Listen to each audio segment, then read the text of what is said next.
So you're just starting out and you want to figure out what kind of landscape company to call.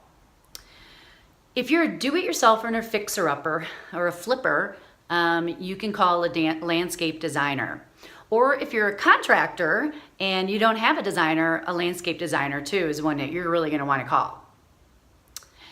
If you can also call design build if you're looking for design and they install it for you. Okay. I would say the biggest thing is while you're looking through the websites, is just be comfortable with the company, like what you have to hear, read about the designers. When you call in, ask, if this project is somewhat, there's a patio, retaining wall, you got grades, you got drainage issues. It doesn't have to be complicated. It could be a simple project, but also complicated. Ask for an experienced designer, a designer who has worked for a minimum of 10 years on site. So in other words, a designer who actually knows what they're talking about. That's really kind of important. Now, they come walking in your door. What are the things you need to look for? So let's just say Joe walks in your door. He's got his boots on and he comes on in and, you didn't quite ask all the questions when you made the appointment, but when he comes in, he looks around, doesn't really ask you too many questions about your style, not like a landscape designer would do, but instead he just took a little chicken scratch on a notepad.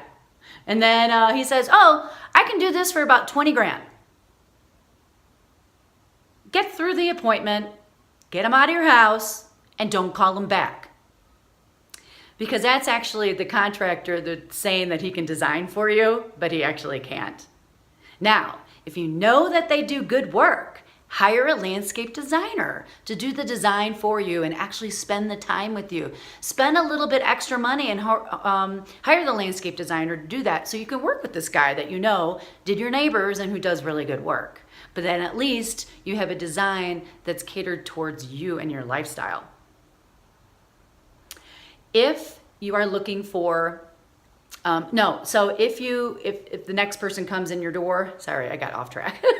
So let's say the next person comes in the door and they're asking you lots of questions and you're comfortable with them, then that was a really good appointment. If somebody walks in your door and they're kind of not even listening to you, but they're like a little too artsy fartsy and they're like, oh, well, we can do this and I will do this. But, and they're not really listening to you, just get them out of your house and you're kind of done with that kind of person, depending on what you're looking for. So, and I would say the biggest questions to ask is how much experience do you have? Have you worked on site? Do you know construction methods? There are landscape designers who don't know much about construction should not be stepping foot in your door. It's really key to ask those questions. And it's like, and if they've taken the moment to ask you stuff like your lifestyle and what you like, and then if you've taken any pictures and they're actually interested in you and the time that you've spent on Pinterest with photos, that's a good listener too. So I really wish you good luck. Talk to you soon. Bye.